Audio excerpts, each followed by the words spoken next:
Hi everyone, welcome to this episode of Unboxed. I'm Chris, your photography expert here at Best Buy. Today we've got something new and exciting, and we're going to do a little bit more than just an unboxing. I've been lucky enough to be shooting with this Panasonic Lumix GH6 for about a week now, and I'm going to give you some of my first impressions on it, talk about some of the new exciting features that it brings, and let you know how you can pre-order one of these today. So let's dig right in. Here we've got the box from the Panasonic Lumix GH6. We've got a quick start owner's manual guide here. We've got the camera itself and a strap. And we'll unwrap this in a second. We've also got your charger. This is a flash sync to BNC cable that will allow for time code syncs across multiple cameras. We've got your AC power outlet, a USB cable, and some cable management tools here as well. So let's get into the good stuff. Here is our brand new Panasonic Lumix GH6. So the first thing that struck me when I got this out to my house is, I guess we can take the tape off this model number now. Look at that, the GH6, folks. The first thing that struck me when I got this was, in true Panasonic style, how well built this was. It feels great in the hands. The buttons and dials have an excellent feel to them. Nice metal locking portions on these major dials. Everything working as one would expect from a flagship camera. It did feel good in the hands, even though it's a little bit heavier and a little bit larger than its predecessor. The reason it's a little bit larger, and you can see this from the side here, is we've got active cooling now on this camera.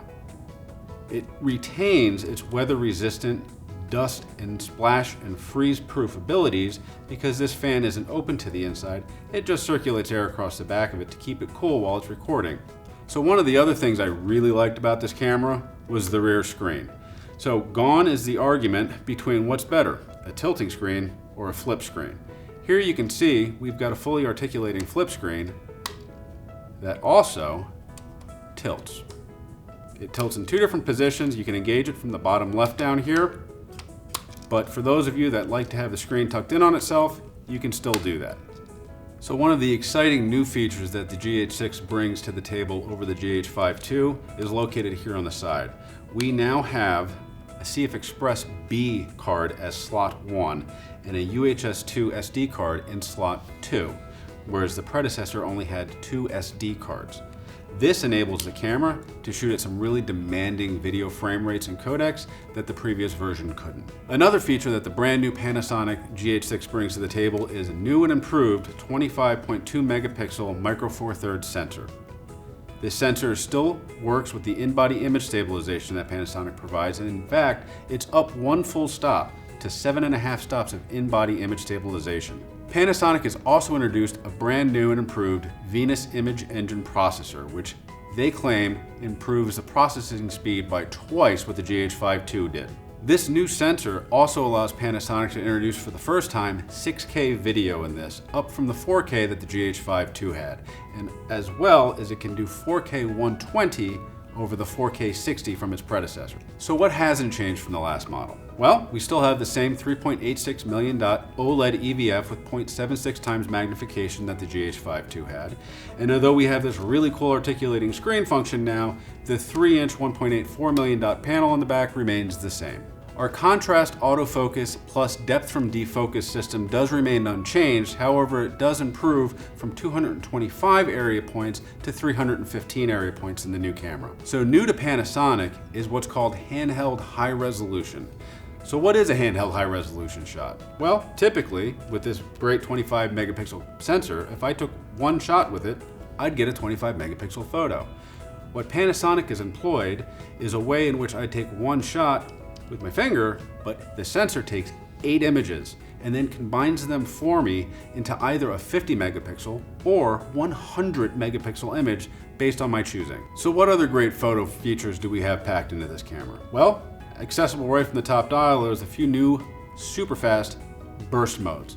So not only can this do mechanical, electronic front curtain, and fully electronic shutter modes, but it's also got some super fast electronic only modes that can shoot at 60 frames or even 75 frames per second with full RAW and JPEG output. It should be noted that in these super high modes, you only get continuous autofocus up to 7 frames per second with an electronic shutter, or up to 8 frames per second using the mechanical shutter. Above that, you're going to get single point autofocus. One thing I also noticed while using this, even at 60 and 75 frames per second, was absolutely no blackout in the EVF, which was really handy if you're sitting there trying to shoot birds in flight, or animals, or race cars, or something along those lines. It's going to make it super easy for you to track that subject as it's moving across the frame with no blackout. So let's talk about some of the video modes that this camera is capable of. I counted no less than 70 different movie modes and options available to you, including 4 Apple ProRes RAW modes that can record up to 5.7K 10-bit 422. We've also have the same great anamorphic lens support as the GH5 II and all of the D-squeeze options that you need for that. Panasonic has also brought variable frame rates across numerous of these video modes to allow you to capture from 60 times faster than real life all the way down to 12.5 times slower than real life for some cinematic slow motion video clips. So not only do we have numerous 5.7K filming options available, we also have C4K 120 10-bit 420, no cropping, no pixel binding, and no line skipping. You also have full HD 1080 240p.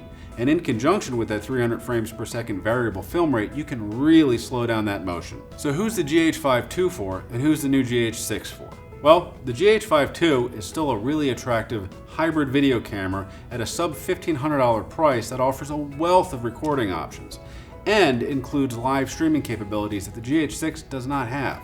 So, if you're a budding content creator or videographer, it should still remain an attractive option for you. If you absolutely require live streaming capabilities, the GH5 II is the only choice for you. So who's the GH6 for? Well, if you absolutely have the demanding editing needs that Apple ProRes RAW files will allow for you to have, if you absolutely need the 75 frames per second that the GH6 offers, if you need the increased one-stop of image stabilization that this camera offers, along with all of the other frame rates, video options, and codecs that are packed into this camera, there really isn't anything else in this class, or at least in this price range, available at this time for you. For an advanced enthusiast or advanced hobbyist that wants a camera system that they can grow into and has more features right now than they may currently need, the brand new 25.2 megapixel sensor and 75 frames per second are going to make photographers really happy. All of the video features are going to make videographers really happy, and this super cool articulating and tilting screen is going to make everyone happy. Now don't forget, with the addition of the new CF Express Type B slot, you're going to want to pick up one of those cards, as well as I would highly recommend large capacity and ultra fast UHS Type 2 SD card to go with this as well. So how do you get one of these today? Well, you can pre-order one of these right now. We have a link below in the description to do so, or if you'd like to connect with an expert first and talk with them before placing your pre-order, we have a link for that as well. So thanks for previewing the Panasonic Lumix GH6 with me, and for watching another episode of Unboxed. I'm Chris, your photography expert here at Best Buy. See you next time.